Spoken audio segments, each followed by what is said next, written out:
Making up the budget for an event is not that easy. Sponsoring is for some events crucial to get the bills paid. But how do you get marketeers to put money on the table? Sean Obady knows the secrets of seducing sponsors. He is founder of SponsorHive.com, an online marketplace for event sponsoring.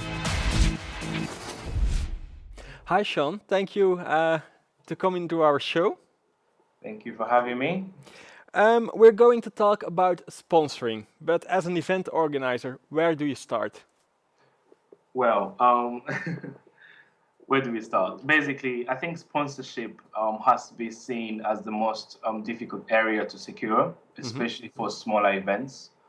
And for brands as well, they have a stake in what's going on because they want to communicate their brand to people, but sometimes they have difficulty in actually choosing how to go about that process.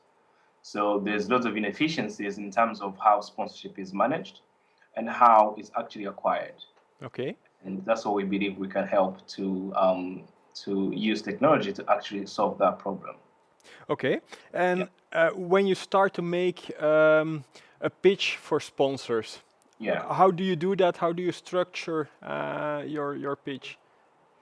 Well, I think just like anything else, what we tend to see is we work with different events organizers, and one of the things we tend to see is the fact that most people don't know how to sell the event very well. Okay. It should be easier because you know what your event is, but sometimes it's very hard to articulate that to explain to the brand what they get out of sponsoring you or sponsoring your event. So it tends to be relationship based. And so it's easier to actually pick up the phone and call your friend who runs a certain company or who runs a certain division. But when you actually translate that to a bigger brand, it doesn't work. So the fact that it's still relationship based, it in it itself is a problem because not everybody knows everybody. No, and I can suppose a sponsor doesn't like the sponsor just because he knows you, but he wants to get value, I suppose. Absolutely, absolutely. And actually, in terms of scale, that's where it doesn't work very well. So, if you want to scale your sponsorship, if you want to reach different segments, maybe a tech crowd or a marketing crowd or whatever segment you want to actually reach, for the time being, there's no platform that allows you to do that. And that's why I think it's an opportunity, but it's been a problem over the last few years. And what is the impact of you're talking about technology, but what is then the impact of technology on the whole sponsoring, making sponsor deals?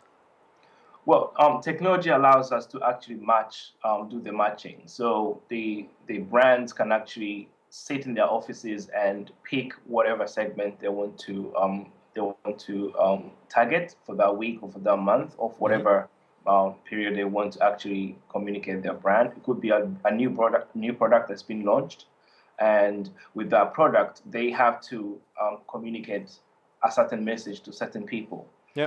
Sometimes the technology allows us to do is to actually target different people and get different feedback depending on what segment they're in. And that's what SponsorHive, your platform, is doing. Absolutely, yes. Can you tell us a little bit about SponsorHive? Well, SponsorHive is a platform, a marketplace that allows anybody with an audience to actually monetize that audience, but also for the sponsors that I can actually pick and choose what areas to get involved with or what events to sponsor. But one of the problems, like I was mentioning earlier, one of the problem is to actually pick and choose or actually decide how to go about different emails and phone calls that come into their inboxes on a daily basis asking for sponsorship. Yeah. So taking all those inefficiencies away, it allows both the brand not only to have a systematic way of managing sponsorship, but also for event organizers, they actually. And your platform is only UK based or is it worldwide? It's UK based for the time being because we only launched about 3 months ago. Oh, But that's congratulations with the launch then. thank you. So it was a soft launch, but our plan is to actually serve the European market because we believe the European market is really badly served because, first of all, different languages. That means there's inefficiencies in terms of if you're speaking Dutch or speaking French or English, it tends to be language based. Yeah. However, it should be pretty much it's all the same aspects because all the event organizers have the same things or they want the same things. Yet the different brands that want to communicate different areas. So we believe by having a European-based platform, it can actually reach out to different parts of the European countries. Yeah. And what is it sponsors are looking for in events? Because a lot of events, if they offer sponsoring, what does the sponsor get? Is a banner at the entrance of the event and that's it. But I think maybe that's not what they are looking for. No, that's not what they're looking for. And the banner side of things, that's the old way of sponsoring. Yeah. So we're actually saying sponsorship hasn't caught up to the mobile age. It hasn't caught up to the social age. The way people attend events nowadays has changed.